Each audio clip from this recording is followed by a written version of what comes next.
de consolo em todo o tempo, irmãos. Sabe que coisa interessante que é isso? Alguém pode pensar, não, mas eu não estou triste, eu não estou chorando. Não, você precisa ser consolado o tempo todo. Do contrário, qual seria o papel do consolador? Além de consolar, ele vem para ajudar, também é ajudador, também é o Deus que é criador, que cria em nosso coração novo. Mas nós precisamos ser consolados o tempo todo, porque nós estamos aqui nessa terra, um mundo cheio de aflições, de luto, de dificuldades. Mas glória a Deus, porque nós temos o Espírito de Deus por nós. Glória a Deus. Irmãos, por favor, abram as suas Bíblias. Nós vamos meditar na palavra de Deus. Apenas alguns versículos. Glória a Deus.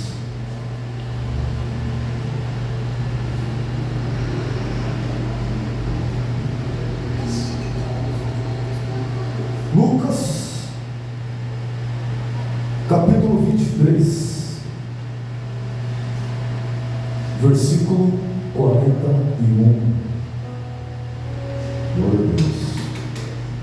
Lucas, o Evangelho de Lucas,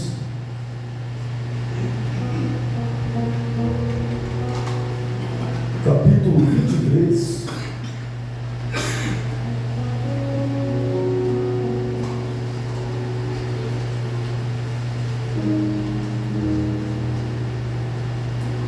o versículo é o versículo 21. Desculpa, versículo 41. Glória a Deus.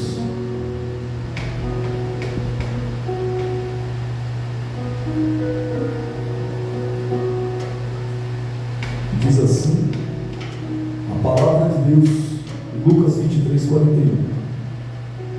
O homem está dizendo essas palavras numa cena que é a cena mais extraordinária que já aconteceu nessa terra. Uma cena de morte e vida ao mesmo tempo. Uma cena que tem um ser humano prestes a morrer, ele está morrendo, ele está agonizando, está na sua agonia de morte, e ao mesmo tempo que a morte está acontecendo, a vida está acontecendo. Porque enquanto Jesus morre por mim, Ele me dá o direito de viver para Ele. Ele me tira da morte, Ele me tira do inferno, do Hades, da escuridão. Ele te tira da situação de morte em que você estava e te traz para a vida e vida de verdade, vida com abundância. Então nós temos o maior evento de morte e vida acontecendo ao mesmo tempo. Jesus morrendo e a humanidade inteira ressuscitando. Todos aqueles que creem no seu nome. Essa é a cena que nós estamos presenciando aqui em Lucas 23, 41. Está escrito assim: nós, é um ladrão que está dizendo isso, o ladrão da cruz, sendo crucificado ali ao lado de Jesus, ele está dizendo essas palavras. Nós, na verdade, estamos recebendo com justiça o que os nossos atos merecem. Mas este homem não fez mal algum. Irmãos, nós falamos bastante sobre a morte de Jesus. Jesus morreu. A maior parte das religiões cristãs, elas têm um crucifixo como símbolo do cristianismo. Usam uma cruz para falar, olha, eu sou cristão, então tem uma cruz, desenha uma cruz para poder falar, eu sou cristão. E o símbolo parece ter sido adotado como símbolo para representar um cristão, porque o cristão, ele leva uma mensagem que é a mensagem da cruz. A mensagem da cruz é a mensagem como nós devemos amar, nós devemos prezar por ela. É a parte mais importante da Bíblia, de toda a Bíblia. Poderia dizer que é uma parte mais importante do que a outra, porque a Bíblia inteira, a palavra de Deus inteira, ela é preciosa, ela é maravilhosa, ela é incomparável, ela não tem cor, é indescritível. Não dá para medir o seu valor. É inestimável o valor da palavra de Deus. Mas a parte mais importante que nós devemos dar o maior foco é Jesus sendo crucificado. Porque o centro da Bíblia é o centro de todas as coisas, é o centro dos tempos, é o centro do universo. Toda a existência, irmãos, teve um ponto principal, um ponto crucial, e foi a morte de Jesus. Sabe por quê? Porque Jesus, depois de Deus ter criado todas as coisas através dele e pela palavra, que é Ele mesmo, Ele olhou para tudo aquilo que Deus tinha criado e de repente Ele começou a dizer assim: eis que eu faço novas todas as coisas. Porque Deus criou tudo na sua grande perfeição, mas nós fomos imperfeitos, e por causa da nossa imperfeição nós caímos. Não foi só Satanás que caiu, os seus anjos não, nós também caímos, o homem caiu. Também existe a queda do homem, a queda da mulher, e nós caímos. Nós caímos da graça de Deus, nós caímos da perfeição de Deus, que Ele nos tinha criado para ser perfeitos. E uma vez que nos tornamos seres imperfeitos e pecadores, e perdemos o direito ao paraíso de Deus, a todas as maravilhas que Ele tinha criado para nós, Jesus olhou para tudo isso, para toda essa situação lastimável que nós estávamos, e Ele falou assim: eu vou fazer tudo novo na vida deles, eu vou transformar tudo em novo, as coisas velhas vão ser passadas. Essa escravidão, esse pecado, essa escuridão, essa morte, esse mal, sofrimento, tudo isso que eles levam, eu vou desfazer tudo, todas essas obras que o diabo proporcionou para eles, eu vou desfazer todas elas, e vou fazer novas todas as coisas. E Jesus fez mesmo, irmãos, fez novas todas as coisas, e agora nós conseguimos chegar neste lugar aqui, uma nova vida, um novo coração, vivendo uma nova história com Deus, um novo destino, um novo futuro, uma nova esperança. Tudo isso foi conquistado no ápice dos tempos, no segundo mais importante, Jesus morrendo na cruz. Tudo aconteceu, toda a reviravolta, o universo inteiro foi transformado. O sol, a lua, as estrelas ficaram chocados de ver aquilo. O sol escondeu a sua face, o universo inteiro tremeu, a terra tremeu.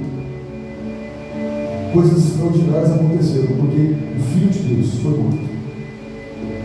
Mas, irmãos, deixa eu contar uma coisa para vocês. Jesus estava morrendo na cruz,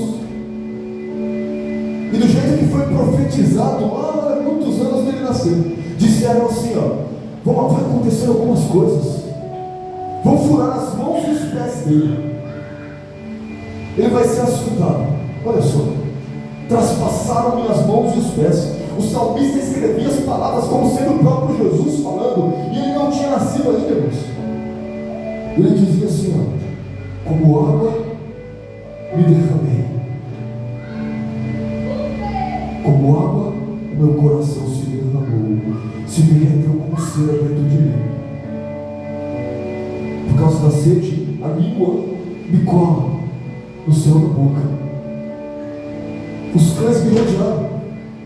Ele não tinha nascido. E olha as palavras que o salmista, por revelação do Espírito Santo, começou a escrever em Salmos. Ele disse assim: os cães me rodearam. E de repente começou a falar de Jesus. Ele disse assim: ele foi contado com os malfeitores. Sabe o que é ser contado? Quantos condenados nós temos aqui sendo crucificados? Estou contando 1, 2, e alguém estava ali, com checklist talvez na mão, contando, pegando os nomes dos condenados que estavam sendo executados ali. E aí contaram mais um aqui, Jesus contou ele foi contado no meio dos bandidos. no meio dos malfeitores, de gente ruim, aqueles que tinham cometido crimes hediondos, os piores crimes que você pode imaginar. Quando o salmista escreveu que eles iam pegar as vestes de Jesus, tirar as vestes dele, deixar ele nu, e iam disputar, vamos apostar que vai ficar com essa veste aqui, ó, que tem um valor essa roupa, esqueci. Ele não tinha nascido ainda, mas falava assim: lançaram os olhos sobre as minhas vestes. Tudo isso ia acontecer. E quando o salmista escreveu assim, ele foi contado entre os malfeitores. Irmãos, ia acontecer uma coisa, tinha que acontecer uma coisa.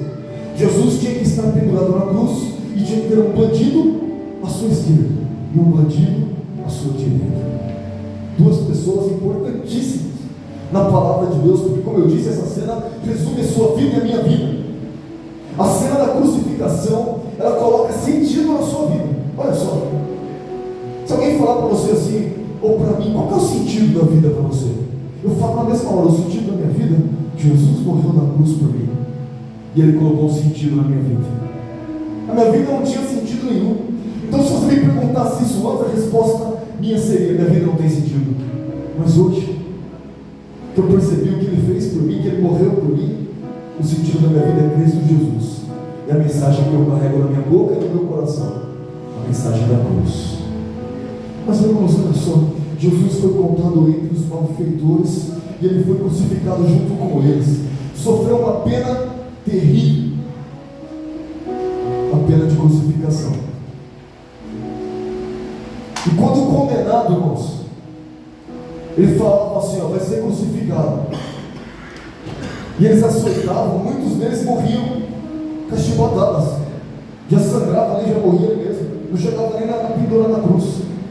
Outros eram pendurados na cruz e morriam ali alguns minutos depois. Só que outros não morriam, ficavam agonizando e agonizando. Eles deixavam dias lá. Olha, já está 20 horas aqui, 50 horas, ficava lá observando o bandido agonizando e não morria. E chegava uma hora que eles falavam assim: olha, eles que entendiam da crucificação, do que significava isso, eles sabiam que estar pendurado por pregos pelas mãos e pelos pés, o condenado forçava as pernas contra os pregos e respirava. Mas quando ele perdia a força, ele se pendurava. E quando ele pendurava, ele parava de respirar e morria asfixiado. Então, quando o condenado não morria facilmente, eles viam com uma marreta na coxa assim, ó, e quebrava os ossos da coxa. E quando quebrava os ossos, perdia a sustentação e o condenado morria. Depois de ter sido açoitado, para poder servir de exemplo para outros bandidos, para falar para eles assim: olha assim que vocês vão passar. Era duas coisas: uma era a vergonha e a outra era o sofrimento. Vergonha porque eles deixavam nu na cruz, sem roupa, todo mundo vendo tudo. E Jesus suportou a vergonha da cruz pela minha vida e pela sua vida. Ele suportou isso. Ele tendo todo o poder sobre os céus e a terra, como ele disse: todo o poder me foi dado nos céus e na terra. E quando alguém falou: não deixa de crucificar, ele: Satanás, vai para lá. Porque ele tinha poder para pegar assim, ó, fazer a cruz virar pó na frente de todos. Mas ele falou: eu vou deixar, eu vou permitir que me crucifiquem, porque eles precisam de mim. Eu vou levar essa vergonha para que eles não sofram a vergonha eterna do inferno e da morte. E Jesus suportou isso. Irmãos, dois homens malfeitores foram condenados juntamente com Jesus, que nenhum mal fez, como você ouviu. E um deles blasfemou contra Jesus, embora também quisesse ser salvo, embora também tinha assim um fio de esperança. Ao invés de implorar pela salvação, se humilhar e pedir para Jesus: me salva, Jesus, ele preferiu blasfemar. Ele disse assim: ó, se tu és o Cristo mesmo, que dizem por aí, então se salva agora, e salva eu, salva nós. Blasfemou. Jesus ficou em silêncio. O outro, no entanto, disse essas palavras que você ouviu aqui nessa noite.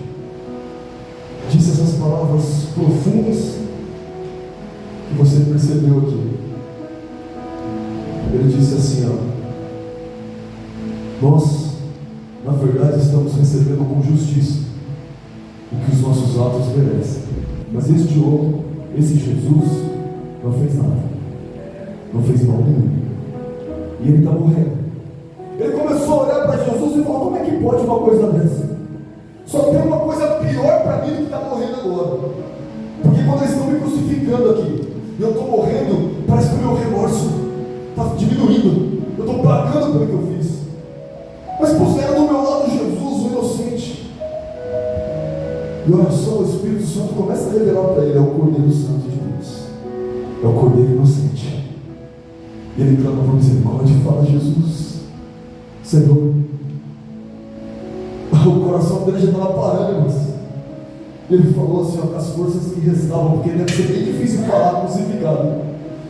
Ele falou: Jesus, quando o Senhor entrar no seu reino, será que o Senhor pode se lembrar de mim? Jesus na mesma hora virou para ele e determinou: ainda hoje eu te prometo, você vai estar comigo no meu reino, você vai estar comigo no paraíso, o paraíso de Deus, aquele que foi comprado e foi conquistado com o preço do meu sangue.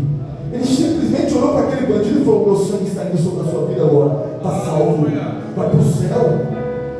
Então aquele que confessa Jesus como seu Salvador e diz assim: ó, eu sou um pecador, eu estou pagando pelos meus pecados, tudo que eu vivo, a culpa é minha mesmo. Ao invés de culpar Deus, Jesus fala assim: você vai estar comigo no paraíso, paraíso conquistado a preço de sangue. Irmãos, eu vou falar uma coisa.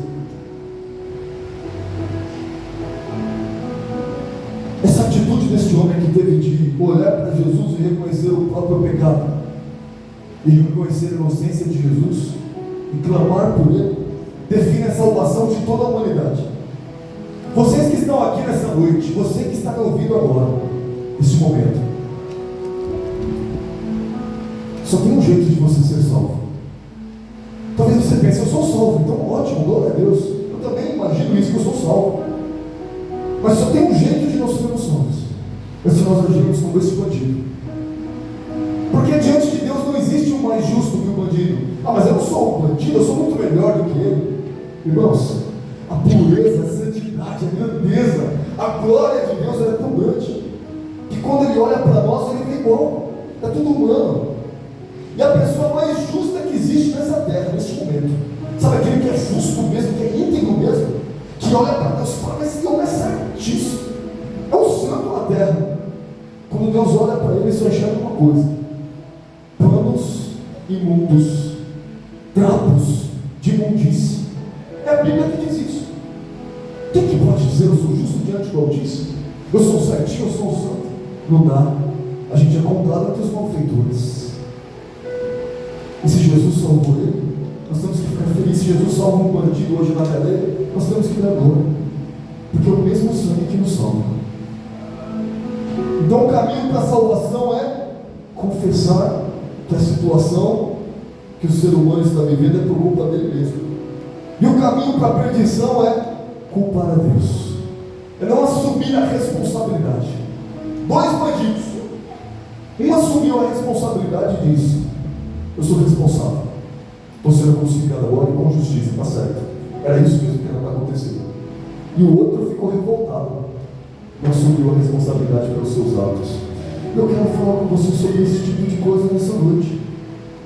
Nós temos que assumir uma responsabilidade muito importante diante de Deus. Sabe como é fácil ir para a igreja? Cantar bonito, como foi cantado nessa noite, ficou lindo, louvor a Deus, ficou muito mais forte do que lá no ensaio. Lindo, lindo. Meu coração ficou assim, fervendo. Mas é muito fácil o irmão Alexandre vir aqui cantar, os grupos de louvor, os meninos, as meninas tocar. Sabe, é fácil. Vir para a igreja, se alegrar, ouvir a palavra, cantar junto, é facinho. Mas quando a gente põe na nossa cabeça, olha só, Jesus não enfrentou uma coisa fácil. Jesus não ficou lá no templo só adorando e falou: pronto, agora já somos para o céu. Não, ele foi crucificado. Ele pagou um preço alto pela minha vida e pela sua vida. Mas olha que coisa tremenda. A nossa responsabilidade é vir para a igreja? A nossa responsabilidade é dizer: eu sou crente, colocar a Bíblia embaixo do braço, sou religioso, ou sei lá o que mais. Não. A nossa responsabilidade é fazer o que Ele mandou. E o que Jesus disse foi assim: eu vou ser crucificado. Ele começou a avisar as pessoas, os seus discípulos, e nós somos seus discípulos agora. Ele disse assim: ó, o Filho do Homem vai ser levantado, vai trair a humanidade toda para Ele. E Ele começou a dizer assim: ó, olha, quem quiser vir após mim, quem quiser me seguir, precisa também tomar a sua cruz e me seguir. Jesus disse assim: ó, e quem não toma a sua cruz e não me segue, não é digno de mim. Olha, irmãos, vida de crente é uma cruz? É uma cruz. Embora nós temos uma alegria que ultrapassa o entendimento humano, ninguém consegue entender. Nós somos crucificados todos os dias com Cristo. Nós levamos as marcas da cruz no nosso corpo. Nós temos que olhar para todas as lutas, dificuldades que nós passamos e vivemos e pensar assim: ó, é a cruz de Cristo. Porque apesar de tudo que eu passo, doenças, problemas financeiros, problemas conjugais, problemas familiares, problemas na carreira, problemas de relacionamento, problemas de perseguição, violência, seja o que for, com tudo isso eu permaneço fiel. Você pode dizer: eu permaneço fiel, apesar de tudo que eu passei, de tudo que eu passo e de tudo que eu ainda vou passar, eu serei fiel. Então você está levando a sua cruz, está seguindo Jesus. Mas nós precisamos fazer uma coisa, irmãos, para que a gente possa viver aqui nessa terra da maneira que Jesus espera que nós vivamos. Nós precisamos agir como esse bandido ali da cruz. Eu nunca pensei que algum dia eu ia trazer uma palavra e dizer: ó, vou ensinar vocês um elemento que está aqui na Bíblia e nós temos que seguir o exemplo dele, e de repente o cara é um ladrão. Eu segui o exemplo de um ladrão, malfeitor, um bandido. Como assim, pastor? Mas é a palavra de Deus para a sua vida nessa noite. Não é para seguir o exemplo dele roubando, nem sendo malfeitor. É para seguir o exemplo dele sobre o que ele fez nessa data, nesse dia, no dia que foi crucial para a vida dele, para a salvação dele, e foi crucial para a minha salvação e para a tua salvação. Ele assumiu a responsabilidade sobre os seus próprios olhos. Olha só, eu vou falar uma coisa: assumir a responsabilidade é um caminho para o sucesso. Algumas pessoas no mundo secular já perceberam isso. Deus deu inteligência para elas, e elas começaram a escrever: olha, assume a responsabilidade, você é responsável pelo seu sucesso. Você não pode ficar esperando: mas eu estou num país pobre de terceiro mundo. Pronto, eu assumi a responsabilidade. Mas eu não tenho condição porque eu não sou inteligente o suficiente. Não está assumindo a responsabilidade. Mas o meu pai é isso, a minha mãe é aquilo. Meus irmãos não assumiram a responsabilidade pela própria vida, pelo próprio futuro, pela própria carreira. Mas quem assume a responsabilidade fala: eu vou dar um jeito, eu vou correr, vou dar meus pulos, vou trabalhar, vou fazer hora extra, vai lá e conquista o sucesso. Vou dar um jeito de conseguir alguma coisa. Eu vou orar e vou sair assim, eu vou sair de casa, vou procurar um emprego, mas é impossível ter um emprego. É impossível, não tem como. Mas eu confio no Senhor, vou ter essa atitude de fé, e sai e volta com o seu pão, pela fé em Cristo Jesus. Mas porque teve uma atitude de assumir a responsabilidade. Os pais de família têm que assumir a responsabilidade sobre a sua família, não é? Nós temos que sustentar nossas famílias, a esposa, os filhos. A esposa tem que trabalhar também lá, sustentar a família também, os filhos. É assim, por que a gente faz isso? Podia falar: não quero saber mais de nada, não quero mais dor de cabeça, não é? Mas crianças vão passar fome, eu não estou nem aí. Não é assim. O Senhor nos chamou para assumir responsabilidades. Nós temos responsabilidade sobre as nossas famílias, sobre os nossos filhos, sobre as pessoas a quem nós amamos. E olha só que coisa interessante: se você tiver um problema no seu relacionamento, e você começar a reclamar: olha, eu tenho um problema no meu casamento, mas é por causa do marido. Eu tenho um problema no meu relacionamento, mas é por causa da minha mulher. Todo mundo que faz isso, o mundo secular já aprendeu isso. eles falam: você não está assumindo a responsabilidade. Você tem que mudar primeiro você, depois você tem que mudar o outro. O mundo está ficando inteligente, irmãos, em algumas linhas. Tem que tirar o chapéu. Assumir a responsabilidade, que alguém que assume a responsabilidade quando tem um problema no casamento, um problema conjugal, ele reconstrói o seu próprio casamento.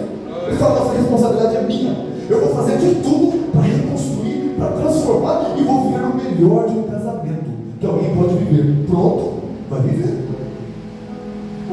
E a mesma coisa acontece em tudo: relacionamento com colegas de trabalho, com chefe, sei lá, o que seja que for, família, familiares, vizinhos. Eu assumo a responsabilidade, está nas minhas mãos. Então comece a pensar nas coisas que você deveria fazer para poder mudar a sua vida e transformá-la na vida que você gostaria de ter. Aprendeu isso ou não? Tem muita gente insatisfeita com a própria vida. Não é só lá fora, dentro da igreja as pessoas estão insatisfeitas. Eu queria estar vivendo essa vida que eu estou vivendo, eu queria uma vida diferente. Mas sabe, põe a culpa em todo mundo. Mas não assume a responsabilidade. Peraí, o que eu estou fazendo para mudar essa história? Você quer viver a vida que você gostaria de viver? Assuma a responsabilidade sobre a sua própria vida. Não culpe outros. Não culpe outros. Mas principalmente, irmãos, não culpe a Deus. Sabe quando alguma coisa anda errada, você fica: mas Senhor, mas o que é isso? Mas como é que Deus foi permitir? Você já imaginou se Jesus fosse falar assim: Pai, como é que o Senhor foi permitir uma coisa dessa? Que eu fosse cuspido na minha face, chicoteado por esses cães que estão aqui, pagado um preço por causa de uma humanidade que não te segue, não te ama, não merece. Mas Jesus não falou isso. Ele falou assim: Pai, seja feita a tua vontade, não a minha. Ele até pediu assim: Pai, se for possível, me livra, porque vai ser muito difícil passar por isso. Mas no final ele disse assim: a tua vontade prevaleça, e não a minha. Ele jamais pode culpar Deus e dizer: Deus, o Senhor me fez passar por isso. Mas a gente passa por um probleminha desse tamanhozinho assim, ó, e já fica: porque Deus é assim. Eu sei que não sou a melhor pessoa do mundo, mas a gente se enxerga tão bom. Acho que não merecia passar por aqui. Quando na verdade o que Deus esperava de nós era que a gente assumisse a responsabilidade e falava: Senhor, eu assumo a responsabilidade agora pela minha vida e por toda a humanidade. Tudo que eu passo na minha vida é pecado meu, é pecado dos outros. Eu estou num mundo destruído, um mundo quebrado, um mundo arrasado, um mundo de trevas, de escuridão. E tudo que eu passo aqui que é difícil, a culpa é nossa mesmo. E começar a pedir perdão por você, e começar a pedir perdão pelos outros. Senhor, perdoa a raça humana, porque essas coisas que a gente passa é por causa disso. O mundo amaldiçoado do jeito que está. Mas não culpa Deus, e assume a própria responsabilidade sobre a sua vida, sobre o que você está vivendo. E sabe por que eu conselho para você nessa noite? É que você assuma a responsabilidade. É porque se você fizer isso, depois de ouvir essa palavra, você vai ter um poder que Deus vai entregar nas suas mãos, para você transformar o seu futuro, transformar a sua vida, o seu destino. Tudo aquilo de ruim que estava para acontecer vai melhorar, vai ficar melhor. Talvez muitas dessas coisas nem aconteçam, porque Deus te deu um poder nas suas mãos de mudar o seu futuro. E se Deus te deu um poder para mudar o futuro, essa parte Ele não vai fazer por você. Irmão, pode orar café que você quiser, esquece. Ele não vai fazer. Olha como Jesus trabalha. Jesus, Ele chegava diante de um doente, de um cego, de um manco, de um coxo, de um paralítico. E às vezes Ele perguntava assim: o que você quer? O que você precisa? Está precisando de alguma coisa? E a pessoa tinha que falar: Senhor, eu quero ver. E ele ia, pegava ali aquele lodo, passava no olho da pessoa e falava: agora você vai lá no tanque de Siloé e lava. E a pessoa já ia correndo: por favor, me mostra a direção para o tanque de Siloé. E aí, quando chegava lá, lavava os olhos. Uau, eu estou vendo isso aí, dando glória a Deus e pulando. Olha só, a cura Jesus fazia, mas tinha uma parte que era dele. Jesus falou: eu sei que você é cego, mas você vai ter que se levantar daí e até o tanque que estão mandando você ir. Aí dele, se não fosse, tinha morrido cego. Pode ter certeza. Jesus virou para alguém que estava há 30 36 anos, sentado na beira das águas. Nós cantamos sobre águas essa noite, né? Estava sentado à beira das águas, esperando que as águas se movessem, na esperança de receber uma cura. 36 anos, ou 38 anos, esperando aquilo, irmãos. Olha só. Jesus olhou para ele assim e perguntou: você quer ser curado? Jesus se moveu de íntima compaixão, assim como ele tem compaixão da sua vida nessa noite, e assim como ele tem compaixão da minha vida nessa noite. Jesus olha para mim e para vocês da mesma maneira, ovelhas frágeis que precisam dele desesperadamente. No coração clama por ele, pede socorro dia e noite. Ele se move de íntima compaixão. Jesus olhou para aquele homem e falou assim: você quer ser curado? Ele falou: Senhor, eu quero, mas não dá. Mas por que não? É que toda vez que as águas se movem, o anjo vem e move a água, e eu vou lá para tentar pular na água, vem alguém na minha frente, e aí a água para e já foi. Eu não tenho ninguém que me coloque nas águas, Senhor. Ao invés de Jesus pegar ele e falar assim: ó, está curado de uma vez, Jesus falou não para ele. Jesus fez assim: ó, levanta, pega a sua cama e anda. Irmão, só para entender, tem coisa que Jesus faz, tem coisa que ele espera do ser humano.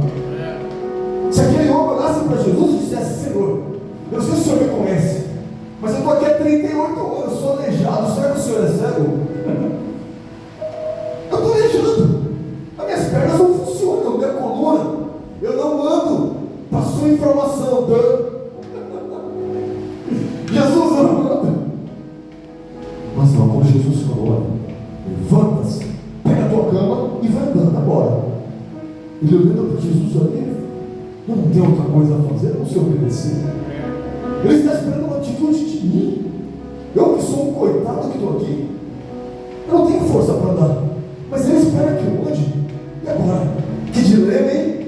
Jesus está esperando que você se mova e você está dizendo: dá não, Jesus, sou aleijado. Jesus está esperando que você tenha uma atitude de fé e se levante de manhã e fale: para a glória de Deus, eu vou conquistar aquilo que o Senhor tem para mim. E você está dizendo: Senhor, não dá. O Senhor sabe que não dá. Meu Deus, o que Jesus fala com uma criatura dessa? Jesus quer a atitude da minha vida e da sua vida. Assim como ele disse para aquele homem: toma sua cama e anda, caminha. Ele espera que a gente tenha uma atitude de fé e faça aquilo que ele propõe para que nós façamos. Não importa a batalha que a gente tem que vencer, seja uma batalha financeira, ele espera que a gente se mova. Seja uma batalha de frustração, ele espera que se mova. Seja uma batalha de cura, ele espera que se mova. Ele espera que o ser humano se mova em fé. O ser humano precisa se mover em fé. O apóstolo Paulo tinha um espinho na carne, e o espinho doía demais, que ele fez oração 3 vezes: Senhor, é a terceira vez que eu estou pedindo a mesma coisa. Tem como o Senhor tirar esse espinho da minha carne? Ao que Jesus disse para ele: ó, vou tirar não. Mas era Paulo. Meu Deus do céu, Jesus era Paulo.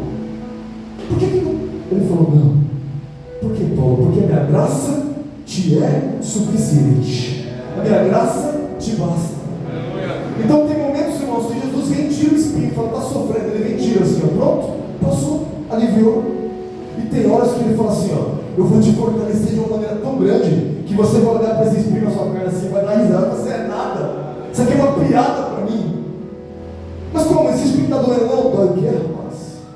Eu sou muito mais forte do que eu já fui. E ele te capacita para vencer. Às vezes vencer a batalha, vencer a enfermidade, superar aquilo que ele te deu força para superar. É dessa maneira que Jesus faz. Irmãos, apenas 3 versículos, nós vamos entrar na parte da Santa Ceia do Senhor com o nosso pastor Romildo. Anote. E se você não anotar, peça depois, por favor, irmão, mande esboço na palavra, não consegui anotar. Mas assumir a responsabilidade, como este homem fez, envolve ter atitude. Primeira atitude, Lucas capítulo 15, versículo 18. Deus espera que nós tenhamos uma atitude de mudança. Sabe coisa triste você reclamar a vida inteira das mesmas coisas e nunca teve uma atitude para mudar aquilo? Nunca moveu uma palha. Reclamou a vida inteira, xingou, falou, chorou, pediu misericórdia, fez de tudo, mas nunca fez nada para mudar aquela situação. Nunca teve uma atitude de se levantar e andar, mudar e falar: não, eu vou enfrentar isso aqui diferente hoje. E o Senhor espera que nós tenhamos uma atitude de mudança frente à situação que nós estamos vivendo. A Bíblia fala sobre a parábola do filho pródigo. Jesus contou uma parábola que um homem tinha 2 filhos, um mais velho e um mais moço, e o mais moço simplesmente falou: olha, estou vendo que tem uma fazenda grande aqui, o pai vai demorar muito para morrer, então eu quero minha parte da herança, eu vou embora. Vamos lá, divide a fazenda em 3, me dá meu dinheiro, que eu quero curtir a minha vida. E aquele pai falou: ok, filho, você quer isso? Filho, que não, eu quero ir embora, eu quero conhecer o mundo, viajar. E gastou todo aquele dinheiro na perdição do mundo, na desgraça que o mundo tem que oferecer. Rapidamente foi sugado todo o dinheiro, e aquele homem, depois de estar muito rico, agora estava na miséria, olhando para a comida de porco que os porcos estavam comendo, e os porcos comiam e ele lambia o bigode. Que delícia! Lavagem, comida de porcos. Ele chegou nessa situação, mas a Bíblia diz que ele caiu em si e ele teve uma atitude de mudança. Ele quis mudar. Ele falou assim: eu vou me levantar, eu vou até o meu pai e eu vou dizer para ele assim: pai, eu pequei contra os céus e contra ti. 19, eu não sou digno de ser chamado teu filho, mas me trata como um dos seus empregados. Foi lá e pediu misericórdia, irmãos. Fez igual o ladrão da cruz. Ele pensou: eu não mereço, eu não sou digno, talvez meu pai não vai me aceitar, mas por que eu vou me levantar daqui e não vou até ele? Quem sabe ele me aceita? Como um empregado eu vou ter comida à vontade. O ajudante do ajudante, meu pai, ele come assim, tudo que ele quer. Eu estou aqui. E ele teve a atitude, se levantou e foi lá. E olha o que o pai fez, porque esse pai representa a Deus. Olha, irmãos, dá para imaginar um filho fazer isso? Imaginando meu filho chegar e falar para mim: olha, me dá aqui minha parte e vou embora. Meu Deus do céu. Mas eu estou vivo, não, eu quero minha herança agora. E depois voltar arrependido. Eu imagino o Enzo fazendo isso comigo. Mas se ele voltasse ali mal para mim, começa a imaginar. Um filho chegou, foi, tomou minha parte daqui, minha herança, e foi embora, sumiu. E depois ficou me indicando pela rua, ia lá na Paulista, aí para os lugares que tem em São Paulo. Eu ia procurar ele até achar. Depois que achasse, não dá, eu já gastei tudo, eu não tenho mais herança nenhuma. Ele ia chegar e dar um banho nele bonito, comprar uma roupa no shopping e falar: tá aqui, filhote, isso aí. Isso é um videogame que você jogava, né? Igual você jogava antes. Misericórdia. Mas eu abraçaria e receberia de novo. Mas, irmãos, não é qualquer pai, qualquer mãe que faz isso, não. Só quem tem a essência de Deus, a essência de Cristo. Só quem tem Deus dentro do coração que consegue olhar e falar: perdoa, não tem problema. Eu perdoo, não tem problema. E esse pai fez isso. Mas o que eu quero falar para você? Este homem teve uma atitude de mudança. Ele falou: eu posso mudar a minha vida, eu posso mudar a minha história, o meu futuro. Eu não vou passar o resto da minha vida comendo o resto de porco. E ele se levantou e foi. Ele não sabia se ele ia chegar de volta ao pai. Tem que andar muito, os pés ficaram feridos, com feridas de tanto andar. Mas ele foi. Ele teve uma atitude de mudança na sua vida. Ele teve uma atitude de mudança no seu caráter. O caráter mudou. Agora aquele moleque cheio de orgulho que estava ali, meu dinheiro e tal, playboyzão, ele estava assim: ó, se eu for escravo já está bom, pai. Por favor, eu não vou te chamar de pai, eu não posso nem fazer isso, Senhor, mestre. Mas o pai chegou e falou assim: ó, traz um anel. O anel que mostra que ele é meu filho. O anel que mostra que ele é herdeiro, porque ele voltou. Coloca a melhor roupa nele e vamos fazer uma festa, porque ele está vivo de novo. É assim que Deus te recebe. Olha a atitude de Deus para a sua vida. Olha a atitude de Deus para a minha vida. Qual que é a nossa atitude diante do Senhor? Será que a gente: mas eu não sou igual o filho pródigo, eu não fiz isso.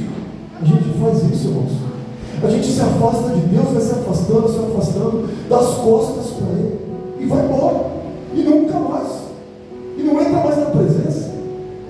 Talvez venha para a igreja, mas não entra na presença. Foi embora, foi andando. E o pai ficou assim, olhando, meu Deus, olhando assim, ó, o filho está embora, com o coração partido, esperando você voltar, esperando eu voltar. E a atitude é essa, voltar para a presença, é se humilhar na presença, é ter uma atitude de mudança diante de Deus. Provérbios 28:13 nos traz a segunda lição. Depois que nós aprendemos que nós podemos ter uma atitude de mudança para mudar a nossa vida e o nosso caráter diante de Deus, nós também temos que assumir responsabilidade sobre os nossos próprios atos e ter uma atitude de confissão. Confessar para Deus, confessar para Jesus. Provérbios 28:13 está escrito assim, ó, olha só que coisa terrível: quem encobre as suas transgressões jamais prosperará. Olha só, quem encobre as suas transgressões jamais prosperará, mas quem confessa e as abandona alcançará misericórdia. Olha só o que o escritor de Provérbios escreveu isso, ó, muito antes de Cristo. Ele escreveu o que ia acontecer com o ladrão da cruz e o que ia acontecer comigo e com você se a gente transgride a palavra de Deus, se a gente peca contra Deus, erra, seja nas palavras, seja nos pensamentos, seja nas ações, e a gente cobre aquilo, irmãos, a gente esconde aquilo, a gente vai e diz assim, ó, ninguém viu, não tem problema, está tudo certo. Bom, nesse caso, a Bíblia diz que essa pessoa não vai prosperar. Olha só, existem pessoas que transgridem contra Deus, mas não confessam, não fazem uma confissão, não chegam ao Pai e falam: Pai, eu pequei, eu estou pecando, eu estou errando, eu estou me desviando, eu estou vacilando no caminho. Pai, me perdoa de novo, Senhor.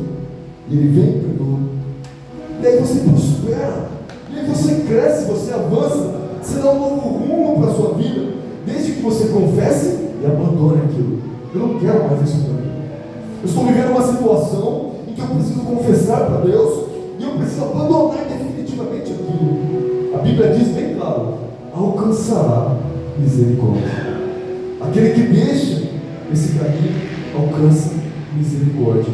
Então nós temos que ter uma atitude de confissão. A terceira e última passagem que eu vou compartilhar com vocês, 2 Samuel, capítulo 12, versículo 20. Terceira atitude, depois que você aprendeu a ter uma atitude de mudança de estilo, de mudança de futuro, de mudança de caráter, você aprender a ter uma mudança que envolve você aprender a ter uma ação, uma atitude, uma responsabilidade que envolve confissão. Aí você precisa aprender a ter uma atitude, terceira lição, de gratidão. Meu Deus, uma atitude de gratidão, como é que é isso? Ah tá, eu venho para a igreja e pronto. Atitude de gratidão. Canto um hino de gratidão a Deus. É verdade, isso é bom. Mas você quer saber o que é gratidão de verdade? Eu vou te explicar o que é gratidão de verdade. Um homem chamado Davi estava com seu filhinho recém-nascido, nas últimas, e passaram alguns dias, depois que o menino adoeceu, o menino morrendo, e Davi dizendo assim, ó: Deus, por favor, faz qualquer coisa, me mata, me destrói, mas não deixa meu filho morrer não. E clamando, e ele falou assim: eu oro se for preciso 24 horas, ele orava 24 horas. Ele falou: eu jejuo, não tomo mais banho, eu faço mais nada, vou ficar só com o meu rosto no pó e minha face no pó, pedindo misericórdia. E passou 7 dias desse jeito. Daqui a pouco o menino morreu. E quando os soldados entraram, ele falou assim: ninguém tem coragem de falar por ele. Ele perguntou: a criança morreu? Ele morreu. levantou, ele se lavou, ele falou: traga-me de comer. Ele foi ao templo, à casa de Deus, e o adorou. Adorou, irmãos. Pediu, clamou, jejuou, sacrificou, clamou, entrou na presença, se humilhou, fez tudo. E Deus falou: não, a criança vai morrer. E quando ele perdeu o próprio filho, ele foi no templo e exaltou o nome do Senhor. Ele adorou o nome do Senhor em gratidão. Olha só o que está escrito. Então Davi se levantou do chão, lavou-se, pôs óleo aromático, trocou de roupa, e então ele entrou no santuário do Senhor e o adorou. E em seguida ele foi para o palácio, pediu comida, e depois de ser servido ele comeu. Depois de passar 7 dias numa depressão terrível, que pedia de colocar qualquer coisa na boca, não comia, estava deprimido. Ele se levantou e falou: acabou, é hora de agradecer. E agradeceu aquele que era, aquele que é e aquele que há de vir. Irmãos, Davi tinha uma visão maravilhosa sobre quem era Jesus. Mas Jesus não tinha nascido, mas ele já sabia quem era, porque ele falava sobre ele o tempo todo. Ele se referia a Jesus como Senhor. E ele dizia ao Senhor assim, a palavra que ele dizia a Jesus era assim, o Senhor, dizendo Deus, disse ao meu Senhor, dizendo a Jesus: espera, até que eu ponha todos os seus inimigos como descanso dos seus pés. Ele tinha uma intimidade com Cristo. Que coisa tremenda. Intimidade essa que permitiu que depois de ouvir um não, que depois de ouvir uma resposta negativa de Deus, e ele clamando e se humilhando, Deus não atendeu. Ele trocou revolta por adoração. Ele trocou se desviar por se apegar. Ele trocou desistir de Deus por assumir a responsabilidade e dizer assim: se essa responsabilidade que aconteceu é minha, então é desse planeta que é quebrado, destruído, não importa. Mas Deus é fiel, Deus é santo, Deus é poderoso, e adorou em gratidão. Terceira responsabilidade que você precisa assumir diante de Deus: quando você estiver vivendo uma calamidade, uma luta, uma dificuldade, você assume a responsabilidade e tem uma atitude de gratidão. Uma atitude de gratidão é uma atitude de amor a Deus. Irmãos, sabe o que Jesus fez? Jesus assumiu uma responsabilidade muito difícil. Ele assumiu a responsabilidade pela minha vida e pela sua vida. Fomos nós que pecamos, mas ele disse: fui eu. Na hora de pagar o preço, ele falou assim: o pecado é meu, eu pago. E sem nunca ter cometido um pecado, uma falha sequer, ele levou sobre si todos os seus pecados que você cometeu, todos os pecados que eu cometi, aqueles que ainda nós vamos cometer, ele tomou sobre si, e ele assumiu a responsabilidade pelos nossos pecados. Olha o que ele fez. Jesus assumiu a responsabilidade pela minha vida e pela sua vida, dizendo assim: eu sou o bom pastor, vocês são as minhas ovelhas. Ele nos convidou a ser ovelhas, e ele disse assim: eu sou o bom pastor. E por que bom? Porque ele falou: o bom pastor, ele dá a vida pelas suas ovelhas. Que amor é esse, irmãos, para você estar aqui nessa noite? Ele nos chamou de amigos, e ele disse assim: ninguém tem maior amor do que aquele que dá a própria vida pelos seus amigos. E vocês são os meus amigos, se vocês fizerem o que eu vos mando. E o que eu vos mando é: assuma a responsabilidade que te foi dada. Depois que Jesus morreu por você e pagou o preço, fez o mais difícil, aliás, ele fez o impossível, salvando a sua vida e a minha vida. Chegou a hora de você fazer o que ele te manda. Chegou a hora de eu fazer o que ele me manda: assumir a responsabilidade diante dele, diante do que ele propõe para mim. Ter atitudes de mudança, de confissão e de gratidão. Curva a sua cabeça agora. Senhor, eu clamo a Ti para a Tua igreja agora, Senhor. O Teu povo está aqui, Senhor. Estão com as cabeças curvadas, com os olhos fechados. e querem ter uma atitude diferente na tua presença, Senhor. Uma atitude na qual eles assumem toda a responsabilidade sobre tudo o que acontece, Senhor. Eles não te responsabilizam, Senhor, porque o Senhor é santo, o Senhor ninguém tenta e o Senhor pode ser tentado. Eles assumem a responsabilidade, Senhor, tendo uma atitude de mudança, de voltar ao primeiro amor, de voltar ao Deus que ama, que abraça e que coloca o anel no dedo.